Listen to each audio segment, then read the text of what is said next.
Hi friends, KPSC CTI ಕಡ್ಡಾಯ ಕನ್ನಡ ಫಲಿತಾಂಶ ಪ್ರಕಟಣೆಯಾಗಿದೆ. HK ಅವರ ಒಂದು ಕಡ್ಡಾಯ ಕನ್ನಡ ಫಲಿತಾಂಶ ಜುಲೈ ಕೊನೆಯ ವಾರದಲ್ಲಿ ಪ್ರಕಟಣೆಯಾಗಿತ್ತು. ಈಗ ನಾನ್ HK ಅವರ ಒಂದು ಫಲಿತಾಂಶ ವೆಬ್ಸೈಟ್ನಲ್ಲಿ ಹಾಕಿದ್ದಾರೆ. ನೀವು ಯಾವ ರೀತಿ ನೋಡಿಕೊಳ್ಳಬೇಕಂತ ಸಂಪೂರ್ಣ ಮಾಹಿತಿ ಈ ವಿಡಿಯೋದಲ್ಲಿ ತಿಳಿಸಿಕೊಡುತ್ತೇನೆ. ವಿಡಿಯೋ ಸ್ಕಿಪ್ ಮಾಡದೆ ಕೊನೆವರೆಗೂ ನೋಡಿ. ಯಾರೆಲ್ಲ ನನ್ನ ಚಾನಲ್ ಹೊಸದಾಗಿ ನೋಡುವರು ಪ್ಲೀಸ್ ಸಬ್ಸ್ಕ್ರೈಬ್ ಮಾಡಿ ಮತ್ತು ಪಕ್ಕದಲ್ಲಿರೋ ಬೆಲ್ ಐಕಾನ್ ಕ್ಲಿಕ್ ಮಾಡಿ. ನಾನು ಹಾಕುವ ಈ ರೀತಿ ಹೊಸ ಹೊಸ ಉದ್ಯೋಗದ ಮಾಹಿತಿ ಬೇಗನೆ ನಿಮ್ಮ ಹತ್ತಿರ ತಲುಪುತ್ತದೆ. ನಿಮ್ಮ ಒಂದು ಕ್ರಮ್ ಬ್ರೌಸರ್ನಲ್ಲಿ ನೀವು KPSC ಅಂತ ಟೈಪ್ ಮಾಡಿ ಓಕೆ ಅಂತ ಕೊಟ್ಟಾಗ ನೋಡಿ ಈ ಥರ ನಿಮಗೆ ಒಂದು ಪೇಜ್ ಓಪನ್ ಆಗುತ್ತದೆ. ಕರ್ನಾಟಕ ಲೋಕಸೇವಾ ಆಯೋಗ, ಇಲ್ಲಿ ನೀವು ನೋಡಬಹುದು ನ್ಯೂ, ಇದರಲ್ಲಿ ನಿಮಗೆ ನಿಮ್ಮ ಒಂದು ಫಲಿತಾಂಶ ಪ್ರಕಟಣೆ ಆಗಿದೆ. ನೋಡಿ, ಈಗ ನೋಡಿ 20/1/2024 ನಡೆದ ಕನ್ನಡ ಕಡ್ಡಾಯ ಪರೀಕ್ಷೆಯಲ್ಲಿ ಉತ್ತೀರ್ಣರಾದ ಅಭ್ಯರ್ಥಿಗಳ ಪಟ್ಟಿ ಅಂತ ಇದೆಯಲ್ಲ, ನೀವು ಅದರ ಮೇಲೆ ಕ್ಲಿಕ್ ಮಾಡುವುದು. ಕ್ಲಿಕ್ ಮಾಡಿದಾಗ ನಿಮಗೆ ನಿಮ್ಮ ಒಂದು ಪಟ್ಟಿ ಫಲಿತಾಂಶ ಇಲ್ಲಿ ನೋಡಿ ಶೋ ಆಗುತ್ತದೆ. ನೀವು ಇಲ್ಲಿ ಚೆಕ್ ಮಾಡಿಕೊಳ್ಳಬಹುದು. ಈ ಒಂದು ಎಕ್ಸಾಮ್ 20ನೇ ತಾರೀಕಿಗೆ ನಡೆಸಲಾಗಿತ್ತು.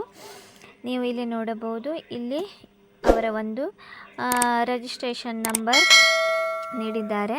ನೀವು ನಿಮ್ಮ ಒಂದು ನಂಬರನ್ನು ನೀವು ಚೆಕ್ ಮಾಡಿಕೊಳ್ಳಿ. ಈ ರೀತಿಯಾಗಿ ನೀವು ಈಸಿಯಾಗಿ ವೆಬ್ಸೈಟಿಗೆ ಹೋಗಿ ನೀವು ನಿಮ್ಮ ಒಂದು ಅಂಕಪಟ್ಟಿ ಫಲಿತಾಂಶವನ್ನು ನೀವು ಚೆಕ್ ಮಾಡಿಕೊಳ್ಳಬಹುದು. ಅದೇ ರೀತಿ ಇದರ ಒಂದು CTI ಕಮರ್ಷಿಯಲ್ ಟ್ಯಾಕ್ಸ್ ಇನ್ಸ್ಪೆಕ್ಟರ್ ಹುದ್ದೆಯ ಇದು ಒಂದು ಯಾರೆಲ್ಲ ಕಡ್ಡಾಯ ಕನ್ನಡ ಪರೀಕ್ಷೆ ಬರೆದಿದ್ದೀರಿ ಅವರ ಒಂದು ಫಲಿತಾಂಶ ಆಗಿದೆ. ಅದೇ ರೀತಿ ಈಗ ಕಡ್ಡಾಯ ಕನ್ನಡ ಫಲಿತಾಂಶ HK ಮತ್ತು ನಾನ್ HK ಎರಡೂ ರವರ ಒಂದು ಇಬ್ಬರ ಒಂದು ಫಲಿತಾಂಶ ಪ್ರಕಟಣೆ ಆಗಿದೆ. ಈಗ ಯಾರೆಲ್ಲ ಒಂದು CTI ಎಕ್ಸಾಮ್ ಬರೆದಿದ್ದೀರಿ ಆ ಒಂದು ಫಲಿತಾಂಶ ಬರುವುದು ಬಾಕಿ ಇದೆ. ಅದು ಕೂಡ ಮಾಹಿತಿ ಸಿಕ್ಕಿದ ಪ್ರಕಾರ ಈ ಒಂದು ತಿಂಗಳಿನ ದಿಸ್ ಮಂತ್ ಎಂಡ್ ವರೆಗೆ ಆ ಒಂದು ರಿಸಲ್ಟ್ ಕೂಡ ಅವರು ವೆಬ್ಸೈಟ್ನಲ್ಲಿ ಹಾಕಬಹುದು. ಏನಾದರೂ ಮಾಹಿತಿ ಬಂದರೆ ಖಂಡಿತ ನಿಮಗೆ ವಿಡಿಯೋ ಮಾಡಿ ತಿಳಿಸಿಕೊಡುತ್ತೇನೆ.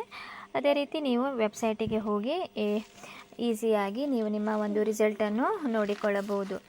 ಈ ಮಾಹಿತಿ ಇಷ್ಟವಾದರೆ ನನ್ನ ಚಾನಲನ್ನು ಸಬ್ಸ್ಕ್ರೈಬ್ ಮಾಡಿ ಮತ್ತು ಪಕ್ಕದಲ್ಲಿರೋ ಬೆಲ್ ಐಕಾನನ್ನು ಕ್ಲಿಕ್ ಮಾಡಿ. ನಾನು ಹಾಕುವ ಈ ರೀತಿಯ ಹೊಸ ಉದ್ಯೋಗದ ಮಾಹಿತಿ ಬೇಗನೆ ನಿಮ್ಮ ಹತ್ತಿರ ತಲುಪುತ್ತದೆ.